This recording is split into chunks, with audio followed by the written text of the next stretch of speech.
guys, welcome back to the channel. Welcome to another movie review. Tonight we're looking at John Carpenter's remake of Village of the Damned, which is based on a British horror sci-fi horror film from the 1960s, which is based on a British sort of sci-fi book. I think it's called Dulwich of the Cuckoo. I'm sure it is something like that. But yeah, let's have a look at the edition. So this is the physical release of John Carpenter's remake of Village of the Damned, starring Christopher Reeves, Mark Hamill, Kirstie Alley. I've already done an unboxing of this on my pickup video. It comes in a flimsy sort of slip case. No, he said flip case. A set of art cards, which are really quite cool.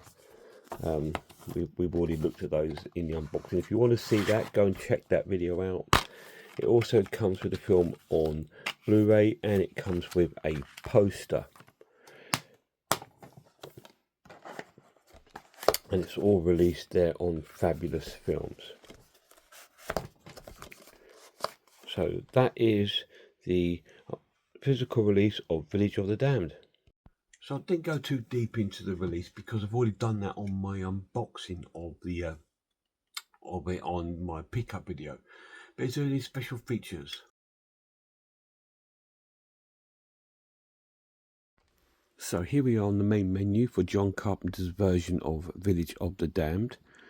Your extra features are audio commentary with Jackson Stewart and Francis Gallupi. Beware the Stars, writing Village of the Damned, interview with screenwriter David Himmelstein. March of the Children, composing Village of the Damned, interview with film music historian Daniel Schweiger. It Takes a Village, the making of the Village of the Damned. Horror's Hallowed Ground, revisiting the locations of the film.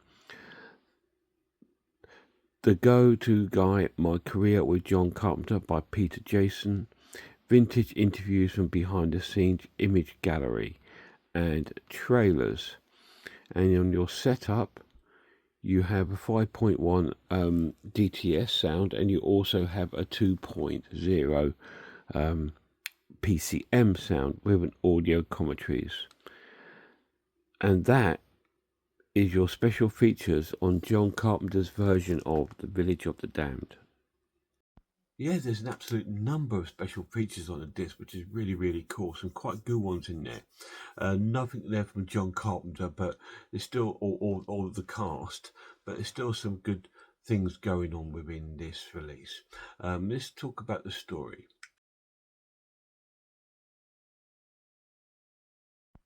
So this is based in, well, it's actually the village of Dulwich, which is actually based in, it's actually a British village. It's a British story, but the Americans have adapted it to America.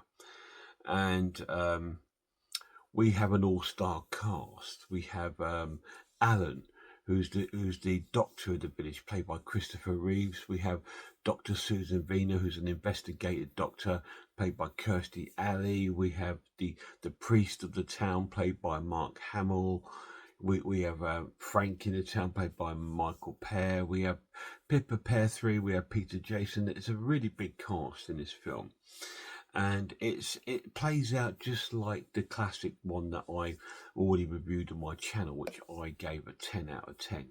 So this is based upon a alien kind of force taking over this village one day, and they all fall to sleep. Not all the women in the village have been struggling to have babies and stuff like that, and then that they all fall to sleep one day, and they wake up and all the women and children are pregnant, and they all have children, and they all look really similar with blonde hair, blue eyes, sort of thing, and they are trying to take over the human race, and they're there on this little village to sort of like learn from these adults, and these adults sort of start succumbing to some of these evil children's ways. And obviously Alan, played by Christopher Reeves, and Dr. Susan, Kirstie Alley, discover that these are not proper children. They are in fact a different species, and that's how the film sort of plays out. And they're trying to stop these kids from taking over, but these kids have this mind power to control people's minds. And that's how the film sort of plays out. Let's get to my final verdict. Yes, I'm not a long review this one, like I said, because I've already reviewed the film, the original, and I'm not a fan of remakes at best of times. But this being a John Carpenter film, I wanted it for my collection. So is it any good? Well, it plays out like a TV movie. It's not a TV movie, but it does play out and look like a TV movie. I'm going to score it a great watch and give it an 8 out of 10. It was pretty cool. Obviously, the original I gave a 10 out of 10. It was pretty cool. It's not a touch on the original. The original is by far the superior film. But this one does have some elements of creepiness within it. Some of the scenes with the kids together are really, really creepy when they're all lined up outside and they're making the police and the army shoot each other and stuff like that. There's some really creepy scenes, and there is some sort of like creepy deaths in the film. Some of the effects are pretty, like I said, play out like a TV thing when their eyes go bright. It does look a bit weird, but it doesn't take it away from being quite a good film. Like I said, John Carpenter's done a pretty good job remaking it, although it's a very sort of blow by blow version of it. It is pretty much the same version of the original film, but just updated with up to date and big cast and probably a bigger budget. But it's all right. I actually quite enjoyed it. Now the pluses of the edition, I mean, the story is pretty good. I mean, the story's a classic, and it's good to have an all-star cast playing a horror film of this sort of caliber.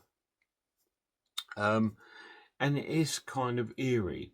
The negatives is there's nothing. It doesn't bring anything. It's no need. A bit like if you think of Tom Savini's Night of the Living Dead. If you look at that, there was no real need for it.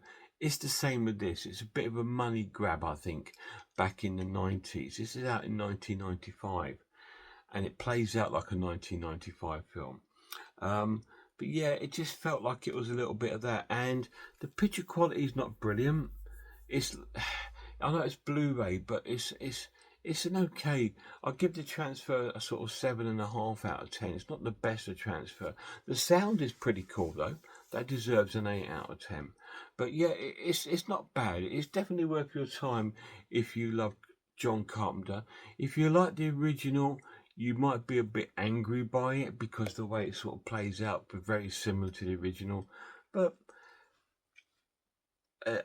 when I see remakes, I like a remake to be sort of vastly different to the original, with its own sort of interpretation. This one, like Night of the Living Dead remake, doesn't do that. But there we go. Still worth a watch though. Massive shout out to my lad. See you soon, guys.